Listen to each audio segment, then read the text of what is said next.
Capitalism hits record low support in the United States. According to Gallup, the polling organization, American support for capitalism has slipped to its lowest point since polling began on this topic in 2010. Just 54% now view capitalism favorably, down from 60% in 2021. Socialism, meanwhile, remains steady at 39%. The partisan breakdown is stark. For the first time, less than half of Democrats, 42%, say they view capitalism positively. Instead, 66% of Democrats now say they feel more favorable toward socialism. Independents lean toward capitalism, 51% to 38%, while Republicans remain overwhelmingly supportive, with 74% positive about capitalism and only 14% about socialism. When Gallup asked about economic institutions more broadly, Americans expressed strong support for small business at 95% and free enterprise at 81%. Big business, however, continues its slide, with only 37% viewing it positively, down sharply from 52% in 2019. Gallup concludes that while Americans still believe in the economic system overall, their trust is concentrated in smaller local enterprises rather than in corporations. Okay, so what's the real message here? It's fine to see these headlines, Americans don't like capitalism anymore, and it makes people panic and scare. Socialism, more favorable than ever. But let's step back in a minute and take a breath. The Communist Manifesto says we should have public schools, public parks. Yet I don't see that freaking out anyone. That is socializing schools, not just letting rich people have schools and poor people work in factories all day long. Socialism called for public parks. So there's a huge difference between the government controlling every aspect of our market system and every single industry versus having some things we all share. I think that's all Americans really want, is they want a stronger social safety net. Let's dig a little bit deeper here. And I appreciate you spending some time with me today on this issue. But let's go deeper. It is true that capitalism at some level, even though all the greatest marketers and communicators work in the capitalistic system, they don't really market their brand very well. Socialism has the really cool Che Guevara t-shirts and berets. You don't see a lot of t-shirts with Adam Smith on it. That is true. The other aspect of a free market system is generally, not always, but generally it allows for free communication, a free press. And that free press is going to pick apart the negatives, the bad things. Oh, unemployment's high, inflation's high. It's going to make capitalism always look bad. In socialistic systems, you can sweep all that under the rug. In Fidel Castro's Cuba, you basically only saw good news most of the time in the media. Things were always better. Same under Mao's regime in China. Good news is what flourished. That's not what any fair-minded person wants. So a part of the problem capitalism has is when you see incremental improvement over a decade, over 30 years, no one notices. By every objective measure, if I look at the world today in 2025 versus the day I was born in 1962, there's just no comparison. 90% of the world was living in misery and poverty when I was born. And now less than 10% is. I mean, that is what capitalism did. I'm not going to make a lot of friends on the left of center and certain progressive circles for saying that. Is capitalism perfect? No. Is there unfairness? No. Is inequality a problem? Yes. But compared to what? You always have to ask yourself, compared to what? Winston Churchill famously said, democracy is awful, except compared to all the other forms of government. And I would say the very same thing about capitalism as an economic means of production and running a society.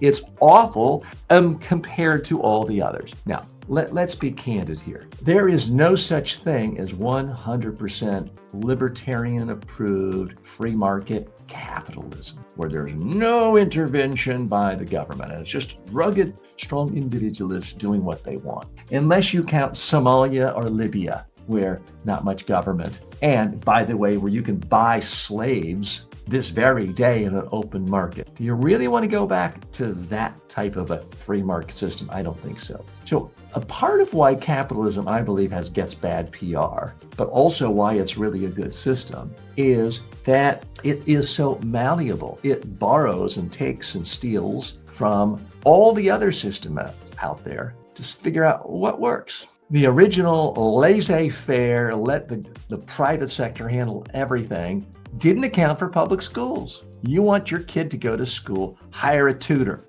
You don't have money for a school? Put your kid out in the crops, picking cotton, picking corn. That's free market capitalism. And yet very few Americans who call themselves capitalist would really articulate that vision of capitalism. So the reality we live in is we live in a hybrid model. We live in a hybrid capitalistic market socialistic system. The word scares a lot of people, but you show me someone who says they hate all forms of socialism, and I'll show you someone who probably supports their local school. I'll show you someone who supports their local police officers. That's right. We have socialized police in America. We have socialized roads in America. I used to live half a block away from the Vanderbilt Parkway in Long Island, which was from the 19th century, and it was a toll road. If you really think capitalism solves every single problem, then you would think every single road in America should be a toll road. Not many people want to do that, even with the ease of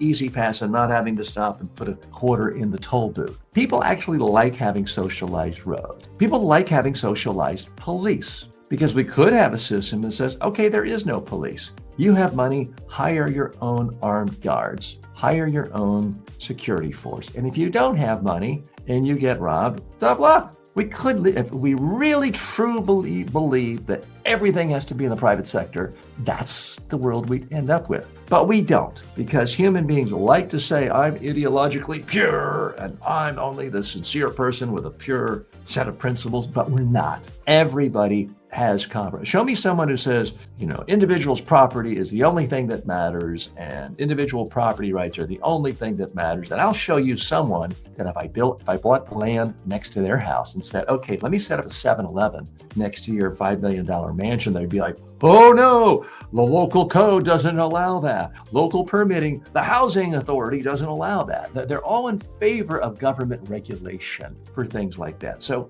at some level, everybody's a hypocrite. Don't pretend you're not. So I am not particularly alarmed by this polling data showing that capitalism is losing favor, because it's not as if the vast majority of Americans are going to be voting for candidates who say, let's socialize 100% the internet and the banking system and all manufacturing. And let's go back to what Castro had, in 1975 in Cuba. Let's go back to what the Soviet Union had in 1985, when everyone had to stand in lines for bread and all the shelves were empty. No one really wants to go back to that. So that's the problem I see with polls like this, is they're not particularly meaningful. What it does do is send a message to policy officials and public officials running for office that you can run on the platform of helping people from time to time and using government